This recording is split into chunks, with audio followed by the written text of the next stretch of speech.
আজ একবার বনের গভীরে যাব, যে করেই হোক আজ যে আমাকে শিকার ধরতেই হবে, তা না হলে আজও যে আমাকে না খেয়ে থাকতে হবে। আরে আরে, ওটা কি হরিণের সিংহের মতো? তুমি আমার এই শুকনো শরীরটাকে খেয়ে বড় জোর কতদিন থাকতে পারবে? এই তো বড় জোর 3 দিন। সে কি কথা, মাত্র 3 দিন খেতে পারবে? তারপর তো তোমাকে ঘুরে ফিরে আবারও খাবারের সন্ধান করতেই হবে, তাই না? শকুন্তলা নামক এক গ্রামে রমেশ নামের এক ব্যক্তির 3টি গাভী ছিল। গাভীগুলো বেশ বড়ই ছিল, কিন্তু রমেশ তাদেরকে ঠিক মতো খাবার দাবার দিত না, আর সব সময় খুব মারধর করত। তাই গরুগুলোর তেমন একটা স্বাস্থ্য ছিল না। একদিন, এই হারামজাদা গরুগুলো ঠিক মতো খাবার খাবে না, আবার বেশি করে দুধও দেবে না। এদেরকে নিয়ে আর আমি পারি না। এই ঠিক মতো ঘাস খা বলছি। আসলে গরুগুলো ঘাস খেতে খেতে অতিষ্ঠ হয়ে উঠেছিল, তাই তারা একটু অন্যরকম খাবার চাইছিল, যেমন খড়, খোল, ভুসি ইত্যাদি। রমেশ শুধুমাত্র গরুগুলোকে ঘাসই খাওয়াতো, তাই গরুগুলো রাগ করে ঘাস খাওয়া বন্ধ করে দিয়েছিল। এসব দেখে তো রমেশ ভীষণ রেগে যায়। সে বারবার গরুগুলোকে ঘাস খেতে বললেও তারা আর ঘাস খায় না। এক পর্যায়ে বাধ্য হয়ে রমেশ গরুগুলোকে মারতে থাকে। এত কষ্ট করে ঘাস কেটে নিয়ে এসেছি, আর তোদের খেতে মন চাইছে না। তোদের জন্য আমি আবার টাকা খরচ করে খৈল ভুসি আনতে যাবো নাকি? খুব বার বেড়েছিস। দাঁড়া, কয়টা ডান্ডা মারলে এমনিতেই তোরা ঠান্ডা হয়ে যাবি। রমেশ এসব কথা বলছিল আর গরুগুলোকে মারছিল। এভাবে অনেক দুঃখ কষ্টে গরুগুলোর দিন কাটছিল। একদিন রমেশের সবচেয়ে সুন্দরী গাভী ধবলি তার বন্ধু লালিকে বলল, লালি, এই লালি, আমি আর এই দুষ্টু মালিকের কাছে থাকবো না রে। দেখ, মেরে মেরে আমার কি অবস্থা করে দিয়েছে। এত কষ্ট সহ্য করা যায় বল? মালিক সব সময় আমাদেরকে মারে, অথচ নিজে আমাদের ঠিক মতো খাবার এনে দেয় না। তোরাও চল, আমার সাথে থাকবি। আমরা বনে চলে যাব, আর বনের ঘাস, ফলমূল এসব খেয়ে থাকবো। আমাদের আর কোনো কষ্ট থাকবে না রে। তাছাড়া আমাদের কারো মারও খেতে হবে না। চল না রে, চল। এসব তুই কি বলছিস ধবলি? আমরা বনে চলে যাওয়ার পর যদি মালিক আমাদের খুঁজে পায়, তবে যে আমাদের আর আস্ত রাখবে না, মেরে একেবারে মাটিতে পুঁতে রাখবে। তাছাড়া ওই ঘাস খেয়ে আর কতদিন বাঁচবো বলতো? আমরা তো আর ফলমূল খেতে পারবো না। এভাবে কি আর জীবন চলে? দরকার পড়লে আমি সারা জীবন সবুজ ঘাস খেয়েই থাকবো, কিন্তু তবুও এই মালিকের মার খেতে পারবো না বাবা। তোরা থাক, এই আমি চললাম। এই বলে ধবলি নিজের সমস্ত শক্তি দিয়ে দড়ি ছিঁড়ে জঙ্গলের দিকে চলে যায়, আর নিজের থাকার জন্য সমস্ত ব্যবস্থা করতে থাকে। এভাবেই ধবলির দিন কাটছিল। ওই বনে বাস করত এক দুষ্টু বাঘ। বাঘটি দুষ্টু হলেও সে ছিল ভীষণ বোকা। আজ একবার বনের গভীরে যাব, যে করেই হোক আজ যে আমাকে শিকার ধরতেই হবে, তা না হলে আজও যে আমাকে না খেয়ে থাকতে হবে। আরে আরে, ওটা কি হরিণের সিংহের মতো? যাই তো, গিয়ে একটু দেখি তো। এই বলে বাঘটি আরেকটু সামনে যায়, আর গিয়ে দেখে সত্যি সত্যি একটা হরিণ মনের সুখে ঘাস খাচ্ছে। আরে বাহ, আমি তো ভেবেছিলাম বনের গভীরে যাব, কিন্তু তার আগেই তো একটা ভালো শিকার পেয়ে গেলাম। এই সুযোগটা কিছুতেই হাতছাড়া করা যাবে না, শিকারটা আমায় ধরতেই হবে। এই বলে বাঘটি হরিণকে শিকার করে আর মজা করে খেতে থাকে। এরপর সে হাঁটতে হাঁটতে বনের গভীরে চলে যায়, আর গিয়ে দেখে একটি ঘরের পাশে একটি গাভী নিশ্চিন্তে ঘাস খাচ্ছে। গাভীকে ঘাস খেতে দেখে বাঘটি গাভীর কাছে যায়। কিরে গরু, তুই আবার মানুষের গ্রাম থেকে বনের ভিতরে কেন এসেছিস? হ্যাঁ, এই যে বাঘ মামা, শোনো, আমি গরু নই, বুঝেছো? আমি তো গাভী। কোনটা গরু আর কোনটা গাভী সেটাও কি তুমি বোঝো না? ও সরি, আসলে তোকে দেখে এতটা খুশি হয়েছিলাম যে তোকে গরুই বলেছি। তুই যে একটা গাভী সেটা আমার জানা ছিল না। আচ্ছা যাই হোক, তুই মানুষের গ্রাম থেকে এখানে কেন এসেছিস? হ্যাঁ, তুই কি জানিস না এই জঙ্গলে অনেক হিংস্র প্রাণী থাকে? হ্যাঁ হ্যাঁ, তা তো আমি জানি, কিন্তু কি আর করবো বাঘ মামা বলো, আমার তো কপালটাই খারাপ। আসলে হয়েছে কি মামা, আমি যে মালিকের কাছে থাকতাম সে মালিকটা একেবারেই ভালো না, আমাদেরকে কম খাবার দিত। তার উপর বেশি করে দুধ চাইতো, আর বেশি দুধ না দিলে খুব মারতো জানো। মালিকের মার সহ্য করতে না পেরে আমি এই বনে পালিয়ে এসেছি। আর এই যে ঘরটা দেখছো, এই ঘরটাতেই আমি থাকি। ও এই ব্যাপার। আচ্ছা যাই হোক, তুই আমাকে একটা কথা বলতো, তুই যে এই যে বনে থাকছিস, তোর কি একটুও ভয় করছে না কোনো হিংস্র প্রাণী যদি তোকে খেয়ে নেয়? খেলে আর কি করব মামা বলো, কপালে যদি লেখা থাকে কেউ আমায় খাবে তাহলে তাই হবে। তবে হ্যাঁ, আমি যদি বুঝতে পারি কোনো ভয়ঙ্কর পশু আমায় আক্রমণ করবে, তখন আমি নিজেকে ঠিক বাঁচিয়ে নেব। এইটুকু ভরসা আমার নিজের উপরে আছে। তুই আবার নিজেকে কি করে বাঁচিয়ে নিবি? তোর কি আমার মতো শক্তি আছে? তোমার মতো শক্তি আমার না থাকলেও বুদ্ধি তো আছে। আর তাছাড়া তুমি এমন ভাবে বলছো যেন তুমি এখন আমাকে খেয়ে ফেলবে। সত্যি করে বলো তো মামা, আসলে তোমার মতলবটা কি? আমার মতলবটা কি তুই এখনো বুঝতে পারছিস না? আমার মতলবটা হলো তোর শরীরে সুস্বাদু মাংস খাওয়া। আর দেরি করিস না, তাড়াতাড়ি আমার খাবার হওয়ার জন্য প্রস্তুত হ। বাঘের এমন কথায় ধবলি একটুও ভয় পেল না। সে কিছুক্ষণ চুপচাপ থেকে কিছু একটা ভাবলো, তারপর বলল, ঠিক আছে বাঘ মামা, সে না হয় তুমি আমাকে খেও, কিন্তু আমি তো এখন বেশ রোগা, আমাকে খেয়ে তুমি একদম তৃপ্তি পাবে না। সে যাই হোক, আমাকে খাওয়ার আগে তুমি আমাকে একটা কথা বলো তো, তুমি আমার এই শুকনো শরীরটাকে খেয়ে বড়জোর কতদিন থাকতে পারবে? এই তো বড়জোর 3 দিন। সে কি কথা, মাত্র 3 দিন খেতে পারবে? তারপর তো তোমাকে ঘুরে ফিরে আবারও খাবারের সন্ধান করতেই হবে, তাই না? তার থেকে তুমি আমার বুদ্ধি শোনো। আমি তো মানুষের গ্রামে গেলে আমাকে বেঁধে রাখবে, কারণ আমি হচ্ছি গৃহপালিত প্রাণী। আর তোমাকে গ্রামে দেখলে সবাই তো ভীষণ ভয় পাবে, কারণ তুমি হচ্ছ হিংস্র পশু। তাই তুমি এক কাজ করো, তুমি বরং গ্রামে যাও, আর গ্রাম থেকে আমার জন্য খোল ভুসি এসব নিয়ে এসো। রোজ রোজ খোল ভুসি খেলে আমি একদম ষাঁড়ের মতো মোটা হব। আমার শরীরে তখন অনেক মাংস হবে, আর তখন তুমি আমাকে পুরো 1 মাস ধরে খেতে পারবে। আরে বাহ, কথাটা তো তুই একদম মন্দ বলিসনি। আমি এক্ষুনি যাচ্ছি খোল আর ভুসি আনতে, কিন্তু তুই কোথাও পালাস না, এখানেই থাকবি কিন্তু, ঠিক আছে? কি যে বলো না বাঘ মামা, আমি পালিয়ে আর কোথায় যাব বলো তো?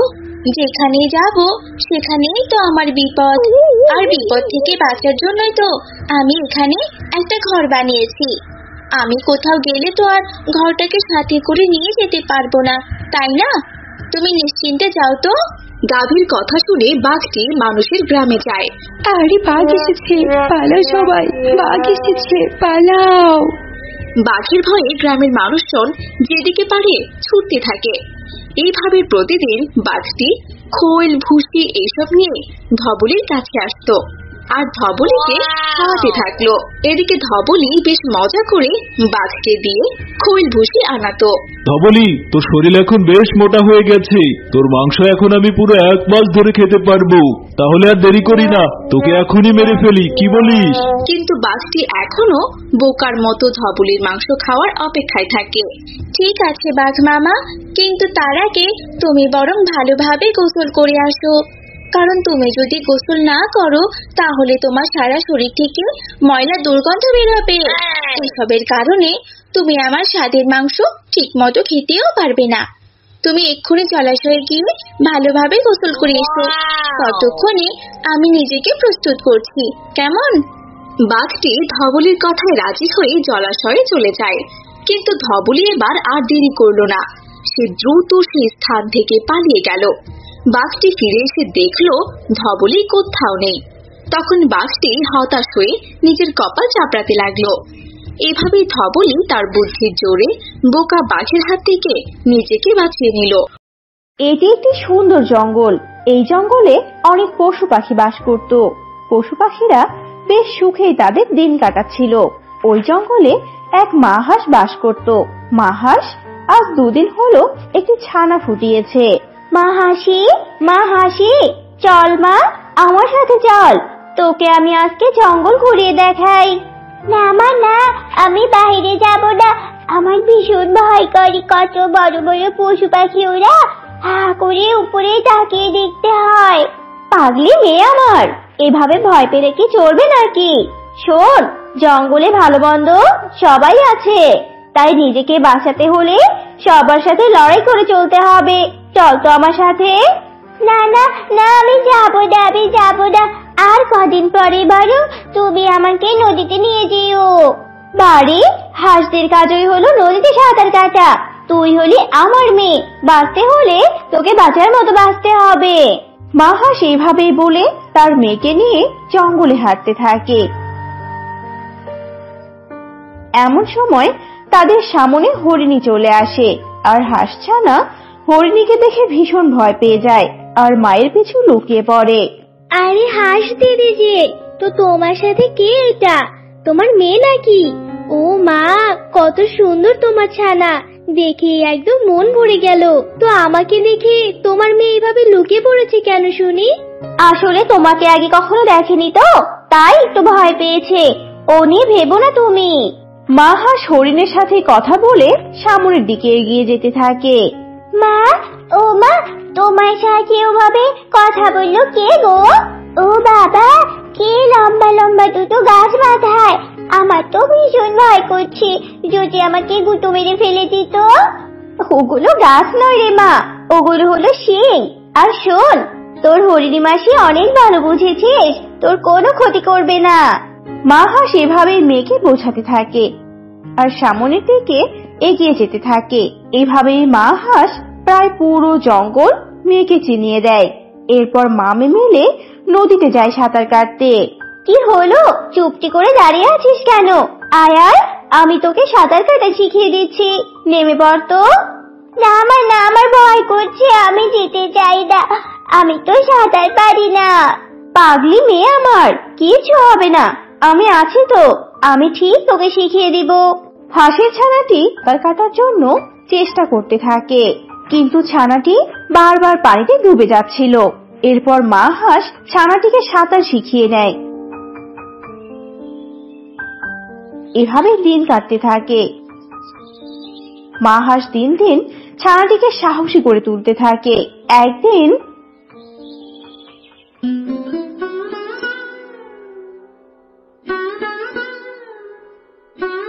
মা, ও মা, তুমি এই অবেলায় শুয়ে আছো কেন? তোমার কি শরীর খারাপ?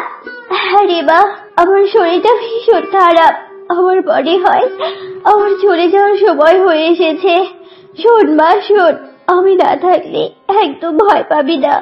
সব সময় বলে সাহস নিয়ে চলবি, তুই যত দুর্বলতা দেখাবি তোকে তত বিপদে ফেলবে। মায়ের কথা শুনে ছানা হাসি ভীষণ কাঁদতে থাকে, আর মা হাঁস তার ছানাকে একা রেখে সেখানে মারা যায়। মা, মা, তুমি আমাকে একা রেখে কেন চলে গেলে মা? আমি একা একটা ছানা কিভাবে থাকবো? আমার যে আপন বলতে কেউ থাকলো না। হাসি তার মায়ের কাছে এভাবেই কাঁদতে থাকে। এভাবেই দুদিন কেটে যায়। মায়ের জন্য মনটা ভীষণ খারাপ লাগছে। পা থাকলে আমাকে কত জায়গায় ঘুরিয়ে নিয়ে বেড়াতো। হাসি যখন এভাবেই কাঁদছিল, এমন সময় সেখানে শিয়াল চলে আসে। কিরে ছানা, এভাবে কাঁদছিস কেন? আহারে, মা মরা মেয়ে, তোকে দেখলেই আমার ভীষণ মায়া হয়। কাঁদিস না তুই, আর কোনো চিন্তা করিস না, আমি আছি তো, আমি তো শিয়াল মামা। শিয়াল এভাবেই সান্ত্বনা দিয়ে সেখান থেকে চলে যায়। না না, এই শিয়ালকে একদম বিশ্বাস করা যাবে না। মা বলেছে আমাকে ভয় না পেয়ে শক্ত হয়ে চলতে, কারো সাহায্য আমি দিব না, আর সহজে কাউকে বিশ্বাস করব না। ছানাটি কাউকে বিশ্বাস করতে চায় না। এদিকে রাত নেমে আসে, আর শিয়াল ছানাটিকে খাওয়ার জন্য গুহার সামনে আসে, আর এসে দেখে গুহার দরজা লাগানো। এই রে, এই ছানাটি দেখি অনেক চালাক, দরজা লাগিয়ে দিয়ে রেখেছি। এখন আমি একে খাবো কি করে? মা হাসি, হাসি, এই দেখ মা, আমি তোর জন্য খাবার নিয়ে এসেছি, দরজা খোল মা। না শিয়াল মামা, পেটে খিদে নেই, আমি অনেকগুলো খাবার সংগ্রহ করেছি, তোমার খাবার আমার প্রয়োজন নেই। হাসির কথা শুনে শিয়াল হতাশ হয়ে যায় আর সেখান থেকে চলে যায়। এভাবেই দিন কাটতে থাকে। শিয়াল অনেক ছলচাতুরি করেও হাসিকে খেতে পারে না। এতে শিয়াল ভীষণ রেগে যায়। শোন শয়তান ছানা, তোকে আমি যতটা বোকা ভেবেছিলাম তুই ততটা বোকা নস। তোকে তো আমি খেয়ে ছাড়বো। বাড়ি আমার মা নেই বলে কি ভেবেছো আমি দুর্বল? শোনো, আমি দুর্বল নই, আর আমাকে খাওয়ার সাহস তোমার নেই। তুমি হলে সামান্য ছিটকে চোর। আমি জঙ্গলে সবাইকে বলে দিয়েছি তুমি যদি আমার কোনো ক্ষতি করতে আসো না তাহলে সবাই তোমাকে ছেড়ে দিবে না। এসব বলে ছানাটি সেখান থেকে চলে যায় আর মিসকে ভীষণ অবাক হয়ে যায়। বাবা, মা মরা হলেও দেখছি মুখের জোর ভালোই আছে, আমাকে দেখছি কোনোভাবেই ভয় পায় না। তাহলে কি একে খাওয়া হবে না? শিয়াল এভাবেই বারবার হতাশ হতে থাকে, কিন্তু শিয়াল কিছুতেই হাসিকে খেতে পারে না। এভাবেই দিন কাটতে থাকে। হাসি, এই ছানা হাসি, এদিকে আয়, শুনে যা। হ্যাঁ মাসি, বলো আমাকে, ডাকছো তুমি? হ্যাঁ ডাকছি। বলে কি সারাদিন এইভাবে কোথায় কোথায় ঘুরে বেড়াস শুনি? যদি কোনো বিপদ হয় তখন কি হবে? ও, এই জন্য বুঝি তুমি আমাকে ডাকলে? শোনো গো, শোনো, আমার কোনো বিপদ হবে না, আমার কেউ ক্ষতি করতে পারবে না। আমার মা বলেছে কাউকে ভয় না পেতে, মনে সাহস নিয়ে চললে কোনো বিপদ হবে না। সত্যি? তুই একটা সাহসী হাসির ছানা, এইভাবে মনে সাহস নিয়ে চলবি। কিন্তু শোন, সব জায়গাতে কিন্তু একদম পাকনামি করতে যাবি না, এই বলে দিলাম, তাহলে কিন্তু বিপদ হবে। আমার কোনো বিপদ হবে না গো, তুমি দেখো। তারা যখন এভাবেই গল্প করছিল এমন সময় তারা বাঘের গর্জন শুনতে পায় আর হরিণী ভীষণ ভয় পেয়ে যায়। মা হাসি, দেখ দেখ, বাঘের গর্জন শুনতে পাচ্ছি, তাড়াতাড়ি চল এখান থেকে, নয়তো আমাদের বিপদ হতে পারে। কি বললে তুমি? বাঘ? ও মা, সে ছোটবেলা থেকে শুনেছি বাঘের গল্প, কিন্তু কখনো বাঘ দেখিনি। আজকে তো আমি বাঘের সাথে দেখা করেই ছাড়বো। পাগল হয়ে গেলি নাকি? বেশি সাহস দেখানো একদম ঠিক নয়, শেষে দেখবি বাঘের পেটে যাবি। চল পালাই। ও মা, বাঘটা মনে হয় এই কাছে চলে এসেছে। তুমি ভয় পেলে যাও, আমি বাবা যাচ্ছি না। বাঘ একদম চলে আসে। এদিকে হরিণী বাধ্য হয়ে হাসিকে ফেলে সেখান থেকে পালিয়ে যায়। এই ছানা, কে তুই? তোর তো সাহস দেখছি ভালোই। তুই কি আমাকে দেখে ভয় পাস না নাকি? আমাকে দেখে জঙ্গলে সবাই থরথর করে কাঁপে, আর তুই কিনা দাঁড়িয়ে আছিস। বাড়ি, তোমাকে দেখে আমি ভয় পাবো কেন শুনি? কারণ আমি তোকে খেয়ে ফেলবো, তাই তুই আমাকে ভয় পাবি। তুমি হলে বনের রাজা, তাহলে তোমাকে ভয় পাবো কেন? রাজাকে কেউ কখনো ভয় পায় নাকি? আর আমি তো ছোট্ট ছানা, তুমি কিনা আমার মতো ছানাকে খাবে? সেটাও তো কথা। আর আমি তো মায়ের কাছে তোমার নামে কত গল্প শুনেছি। মা বলেছে যে বাঘ আমার মামা হয়, বাঘ মামা নাকি ইয়া বড় শক্তিশালী। তাই নাকি? তাহলে তো তোর মা আমার নামে তোর কাছে অনেক প্রশংসা করেছে। আচ্ছা বেশ, ঠিক আছে, তোকে আমি খাবো না, কারণ তুই অনেক সাহসী, আর তুই আমার নামে যা প্রশংসা করেছিস এই জঙ্গলের আজ পর্যন্ত কেউ করেনি। তাই নাকি রাজা মশাই? বাঘের মুখে কথা শুনে ছোট্ট হাসি ভীষণ খুশি হয়, আর বাঘ হাসিকে না খেয়ে সেখান থেকে চলে যায়। আর হরিণী আড়াল থেকে বেরিয়ে আসে। হ্যাঁ রে হাসি, সত্যি তুই তো অবিশ্বাস্য ঘটনা ঘটিয়ে ফেললি। এত ছোট একটা ছানা হয়ে কিনা বাঘের মুখ থেকে ফিরে এলি, সত্যি তোর তুলনা হয় না। এভাবেই সবাই ছোট্ট হাসির সাহসের প্রশংসা করত। এভাবেই আরো দিন কাটতে থাকে।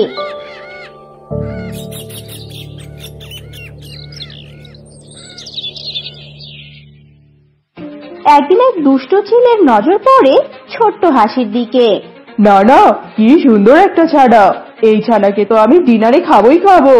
চিল আর লোভ সামলাতে পারে না, চিল গিয়ে খপ করে হাসিকে ধরে ফেলে। আর হাসি সামান্য ভয় না করে মনের সুখে গান গাইতে থাকে। এদিকে চিল তখনও উঠছিল। আকাশে ওড়ার স্বপ্ন আমার পূরণ হলো রে, নীল আকাশে নীলের কাছে নিয়ে চলো রে। হাসি এভাবেই মনের সুখে গান গাইতে থাকে। আর মনের সুখে গান গাওয়া দেখে চিল বেশ অবাক হয়। আর যেই না চিল কথা বলার জন্য মুখ খুলেছে, অমনি হাসি ধপাস করে পানিতে পড়ে যায়। আমাকে কিনা ধরবে, কিছুতেই ধরতে পারবে না। এবার বরং চলো পানিতে লুকোচুরি খেলি। হাসির এমন সাহসিকতা দেখে চিল ভীষণ রেগে যায় আর রাগ দেখে সেখান থেকে চলে যায়। এরপর থেকে কেউ আর ছোট্ট হাসিকে ঠকাতে পারেনি। For more updates, subscribe to our channel, click the show links and enjoy watching the videos.